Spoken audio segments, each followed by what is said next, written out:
Imagine na kumakain ka sa isang mataong fast food chain sa Makati, nilapag mo yung phone sa table kahit saglit lang. Kasi kukuha ka lang ng tissue o maghuhugas ng kamay. Pagtingin mo ulit, wala na. The device is gone. In a split second, kinuha na lang snatcher ang pinaka-importanteng gamit mo. Ngayon, karamihan sa atin, ang unang iisipin ay yung presyo ng unit. Sayang yung 60,000 iPhone o sayang yung flagship Android ko. Pero sa 2026, maliit na bagay lang ang presyo ng hardware. Ang totoong labanan at ang kailangan mong malaman ngayon ay ito, iPhone versus Android. Alin ba talaga sa dalawa ang pinaka-safe na vault para sa ipon mo? This is the Brown Investor, and today we aren't talking about the camera specs or screen refresh rates. We are talking about financial survival. Ang phone mo ay hindi lang basta gadget. Ito ang bank branch mo, ito ang stockbroker mo, at ito ang buong net worth mo na nakasiksik sa isang manipis na frame. Kung hindi mo pa ito na i-set up ng tama, hindi lang phone ang nakuha ng snatcher, tinakbo na rin nila ang susi sa buong financial future mo. Sa video na to, idadissect natin kung bakit ang maling choice ng phone at security settings ay pwedeng maging dahilan kung bakit masi-zero ang GCash, Maya o ang digital bank account mo sa loob ng 10 minuto. Let's look at the numbers and the tech. Alin nga ba ang tunay na magbibigay sa iyo ng peace of mind? If you're someone na laging kinakabahan kung safe ba talaga ang digital savings mo habang nasa labas ka, hit subscribe and give this video a thumbs up. Ang video na to ay para sa kaalaman lamang, hindi personal na payong pinansyal. Affiliate products in the shelf below. Now look, narito ang bagay na hindi nare-realize ng karamihan. We are living in a very dangerous transition period. Ayon sa statistics nitong 2025, tumaas ng mahigit 50% ang mga mobile banking attacks. Pinag-uusapan natin dito ang 33 million incidents sa loob ng isang taon. Ibig sabihin, halos 2.8 million attacks kada buwan.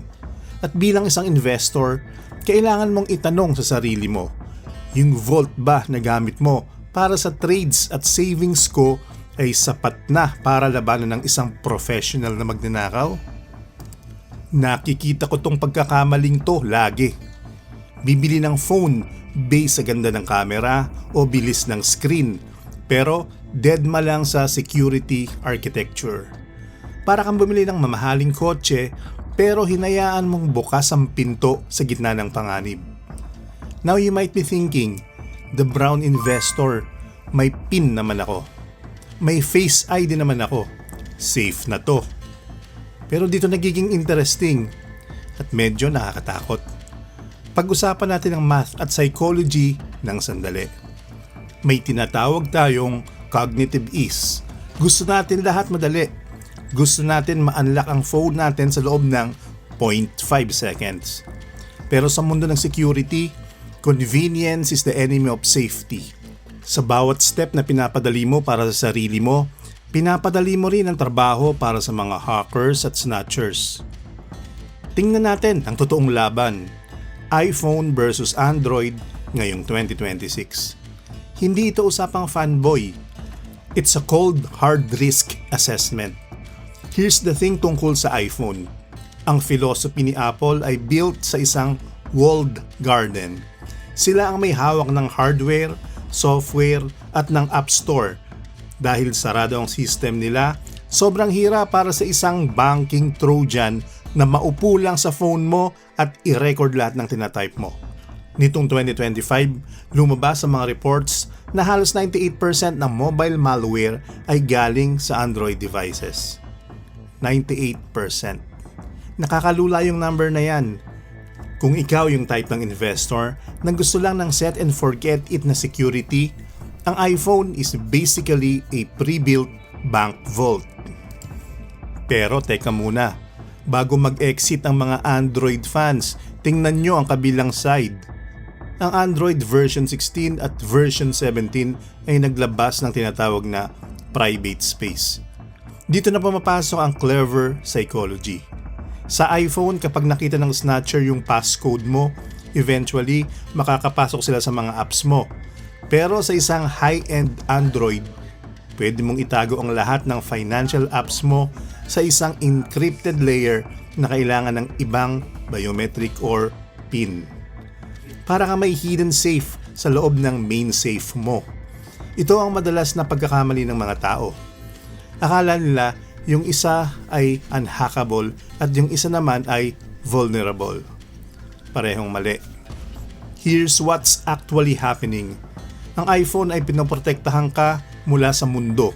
Pero ang Android, kung alam mo ang tamang configuration, ay pinoprotektahan ka mula sa taong mismong hawak ang phone mo. Pag-usapan naman natin ang shoulder surf. Isa itong psychological trick. Hindi ka laging hinahack ng mga magnanakaw. Pinapanood ka lang nila. Hihintayin nilang i-type mo yung 6-digit code mo sa isang coffee shop at tsaka nila hablutin. Sa iPhone, kung alam nilang passcode mo, dati ay kaya nilang palitan ang Apple ID mo at i-lock ka forever. Pero ngayon 2026, binago ng stolen device protection ng laro. May security delay na ito. Kung wala ka sa pamilyar na lugar tulad ng bahay o office, maghihintay ang phone ng 1 oras bago payagan ang anumang sensitive changes. Yung 1 oras na yan, ang difference sa pagitan ng pag-freeze mo ng accounts at ng pag-ubos na magnanakaw sa life savings mo. Now you might be thinking, o di panalo pala ang iPhone? Well, not necessarily. Here's a shocking statistic. 78% ng iPhone users ay loyal dahil sa updates.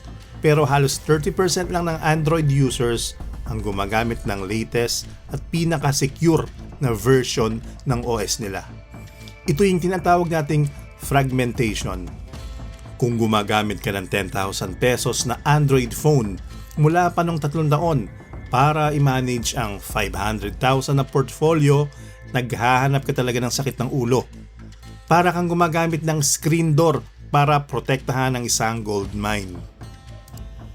Narito ang kailangan nyong gawin. The actionable advice, una, ang SIM PIN. Ito ang pinaka-underrated na security move sa buong mundo. Hindi nare-realize ng marami na kapag nanakaw ang phone mo, hindi ko kailangan ng passcode mo para wasakin ang buhay mo. Kailangan ko lang ang SIM card mo.